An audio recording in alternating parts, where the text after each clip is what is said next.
You are watching Bethel Alliance Church and Cliffside Alliance Church virtual worship service. In service for His glory.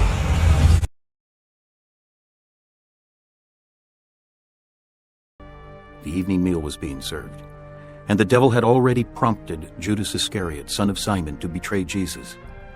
Jesus knew that the Father had put all things under his power, and that he had come from God and was returning to God. So he got up from the meal, took off his outer clothing, and wrapped a towel around his waist. After that he poured water into a basin, and began to wash his disciples' feet, drying them with the towel that was wrapped around him. He came to Simon Peter, who said to him, "Lord, are you going to wash my feet?" Jesus replied, "You do not realize now what I am doing, but later you will understand." "No," said Peter. "You shall never wash my feet." Jesus answered, "Unless I wash you, you have no part with me." "Then, Lord," Simon Peter replied, "not just my feet, but my hands and my head as well." Jesus answered, "A person who has had a bath needs only to wash his feet. His whole body is clean. And you are clean, though not every one of you." For he knew who was going to betray him, and that was why he said, "Not everyone was clean." When he had finished washing their feet, he put on his clothes and returned to his place. "Do you understand what I have done for you?" He asked them. "You call me teacher and Lord, and rightly so, for that is what I am. Now that I, your Lord and teacher, have washed your feet, you also should wash one another's feet. I have set you an example that you should do as I have done for you. I tell you the truth. No servant is greater than his master, nor is a messenger greater than the one who sent him. Now that you know these things, you will be blessed if you do them."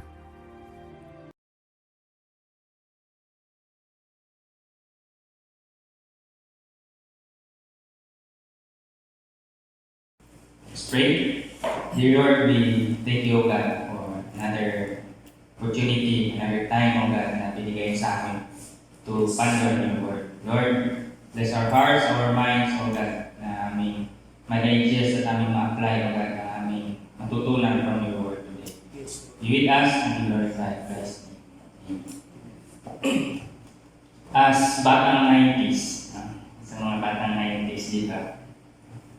Hilig ka sa ulan mga batang 90s, yung mga palabas sa TV na si Eskwela, Bayani, mga ano ba, mga alert o ano ba, something. Yan, isa sa mga, di man ako favorite, pero ginatanaw ko na ako itong palabas ni K.R.D. Baron, Knowledge Power. Knowledge Power. And ang famous line is, knowledge is power. Kung walang knowledge, walang power. So, muna yung favorite nga line. Tapos ang iyang program, even sa TV Patrol, muna yung line yun, knowledge is power. But, samtang nagagapo na ko, makita na to ang realidad that dili lang knowledge is power, but sa culture sa kalibutan, money is power. Yes. Money is power. And muna ang nag-drive sa mga country, matag individuals, let's say, na ang nag-drive yun. Ang culture sa world is, ang principle na nag-drive sa mga tao, money. Because money really is power. So, we people scramble for wealth. Para sa pera and power. In order for us to live where and how, people scramble for wealth in order to live where and how they want and to get whatever else they want. Money, power, kapangyarihan ang pera. But alam naman natin na being wealthy and powerful is not evil. Balansihin natin muna. Na ang pera at ang power ay hindi masama. But the worship of power, the worship of money, ibang usapan na yan. Remember, sinabi sa Matthew 6:24, no one can serve two masters. Either he will hate the one and love the other, or he will be devoted He will be devoted to one and despise the other. You cannot serve both God and money. Means, kung mas matimbang na yung money, mas matimbang na yung wealth kaysa kay God, worship na natin ang money, ibang usapan na yun. Because money, doon na papasok yung money is the root of all evil. Because you cannot serve two masters. Now, nagiging masama lang itong, di ba? Some people use their money to control things, to control someone, para gumawa ng hindi maganda. Doon pumapasok yung negatibo or yung sinasabi natin pangit na tawag nito na power ng money. And they use this power to threaten others. Makapangyarihan talaga ang pera. Aminin man natin o hindi, makapangyarihan talaga ang pera. Power. And that is why may mga conflicts na nangyayari. Tingnan natin ang West Philippine Sea. Bakit pinag-agawan niya? Kasi may power na nakadeposit sa ilalim niya. Tama? Yung oil na nasa ilalim niyan, pag na-drill yan ng kahit sino, sobrang yaman. Kaya ang military power na doon na rin, right? Kaya niyan mag-generate ng power. Future, ang future ng power, ang future ng mundo sa power na dyan, nakadeposit ilalim ng West Philippine Sea. And pinag-usapan din naman ang power, kikita natin ngayon ng Israel at ng Palestine, nagpapakita ng kung anong power meron sila sa military. Kaping high-tech, di ba? Israel, titingnan mo, meron sa kanila pala ang pinakamagandang air defense na gustong-gusto talaga bilhin ng USA, yung kanilang Iron Dome. Anyway, let's pray for Israel, Palestine. Sana ma-resolve. Papatayan na sila doon, nila na paulanan sila ng rockets, yung pinakamagaling, pinaka-powerful sa kanila. Let's pray for Israel.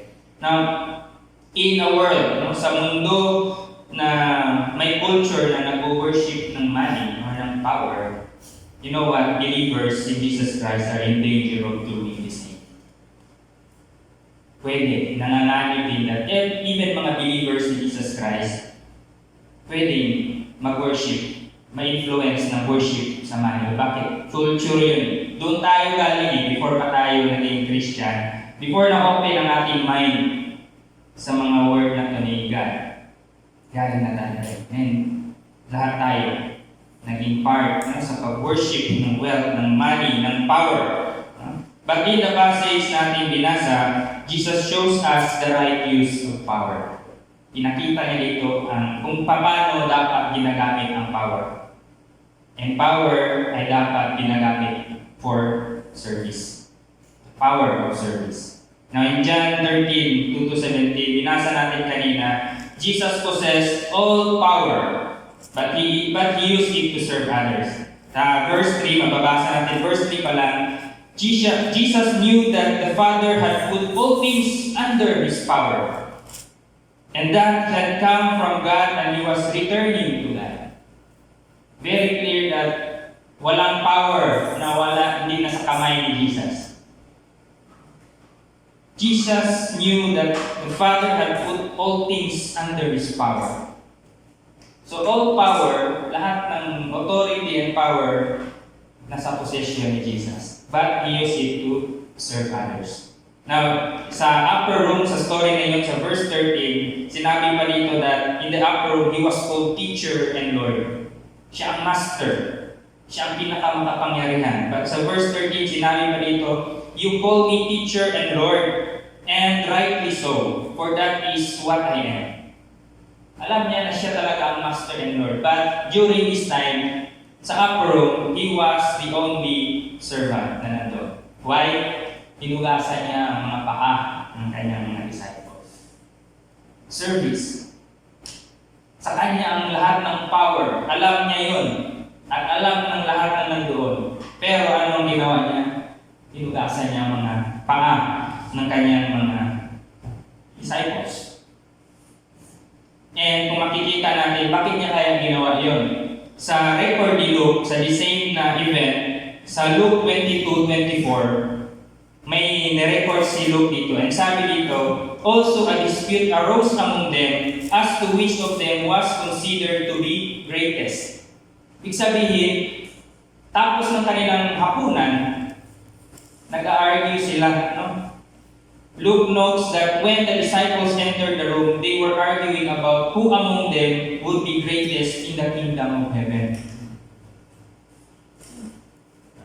Diba, nakakahiya naman kay Lord, nandoon si Lord nakikinig sa kanila. Tapos, ang ina-argue nila, sino ang greatest sa kanila? Nagra-ranking na sila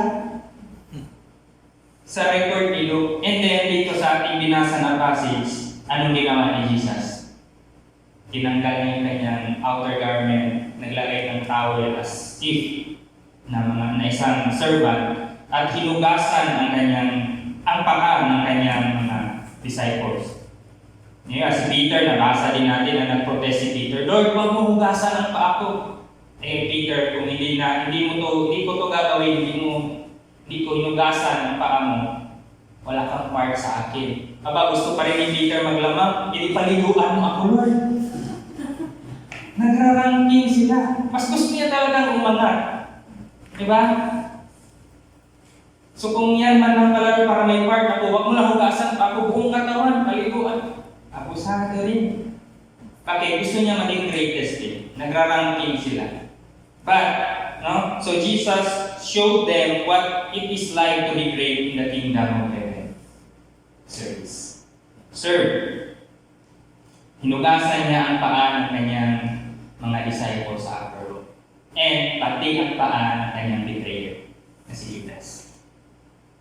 Ganun ang service na pinapakita ni Jesus. Hinugasan niya lahat, pati yung paa ng traitor ng ibibenta man ng siya later. Service. Walang pili. Yung loyal at yung hindi loyal, nag-serve siya kahit pa sa paa ng kanyang betrayer. Again, Jesus possessed all power but He used it to serve others. Pag tinignan natin, balikan natin ang buhay ni Jesus, ang ginawa ni Jesus, He had the power over disease. Tama? He had the power over disease. And instead na gamitin niya yung power na yung over disease para ipakalat ang sakit doon sa mga hindi sumusunod at nag-upo sa Kanya. Anong ginawa niya? He used that power to heal the sick. Nasa Kanya lahat ng power. He had the power over the sea.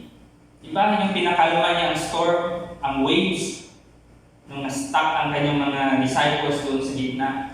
He had the power over the sea. And He used it to remove their fear.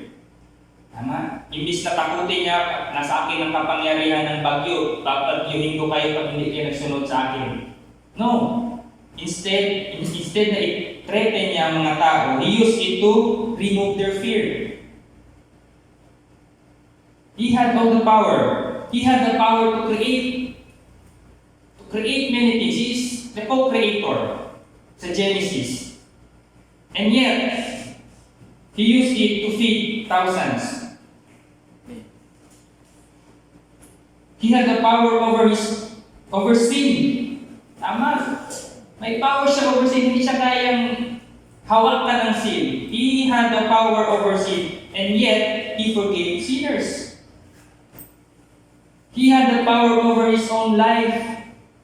Wala siyang kasalanan. Pwedeng hindi siya magpapako sa krus kung gustuhin niya lang. He had the power over His own life. And yet, He willingly gave up His life to save all who would call upon Him. In Romans 10:13 says, For everyone who calls on the name of the Lord will be saved. Jesus possessed all the power. Siya ang pinakamakapangyarihan, and yet, He used this power to serve.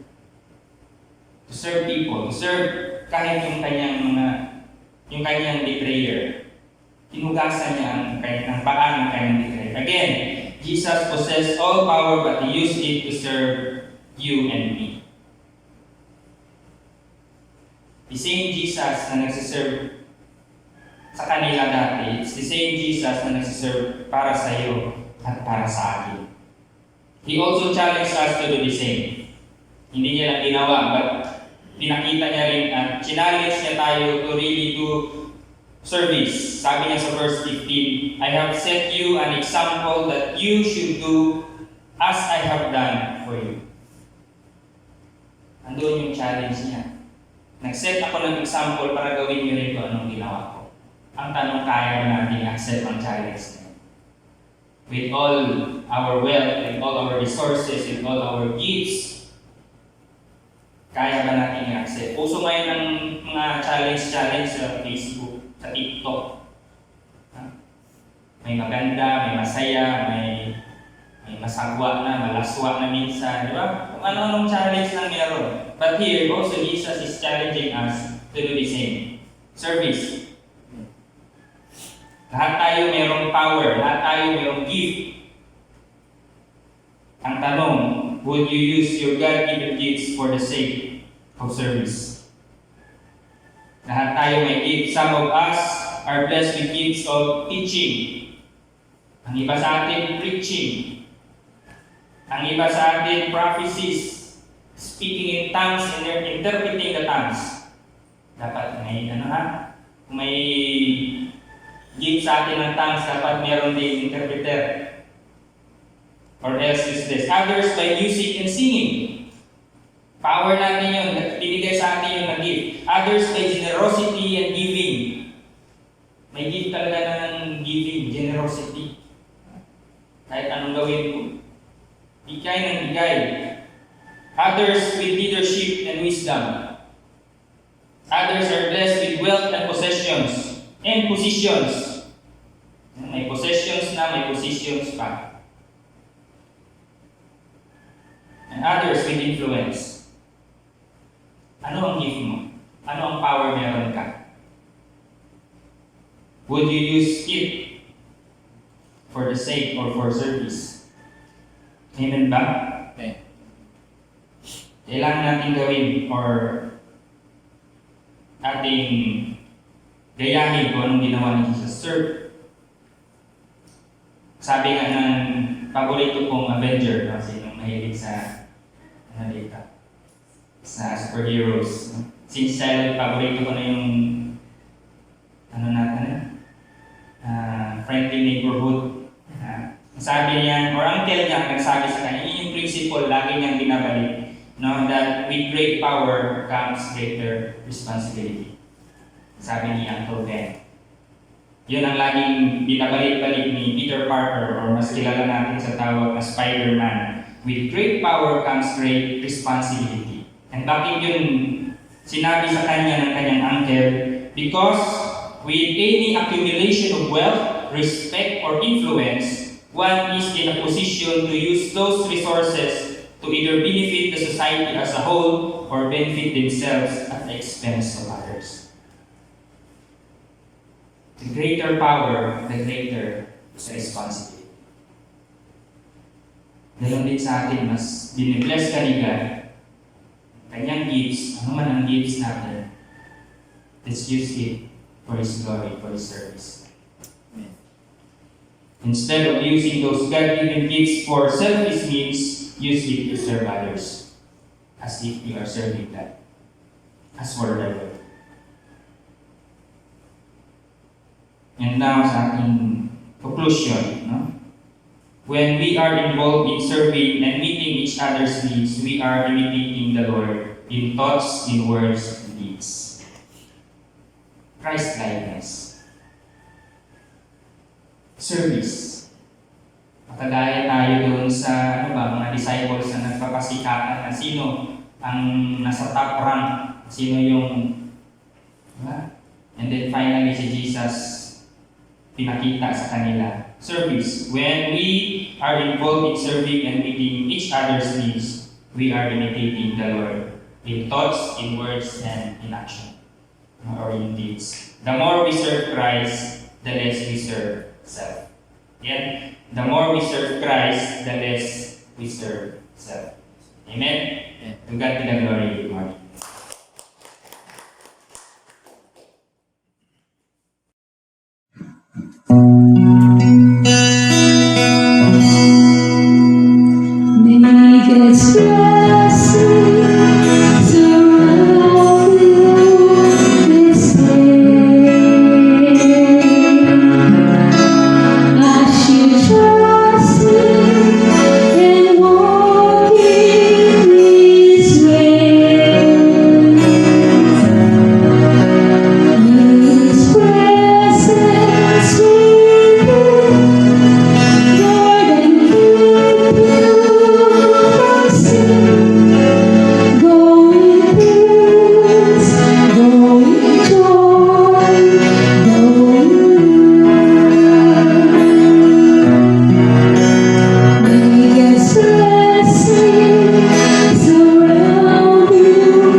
Thank you for joining us. And this has been another presentation of Bethel Alliance Church and Cliffside Alliance Church. In service for His glory.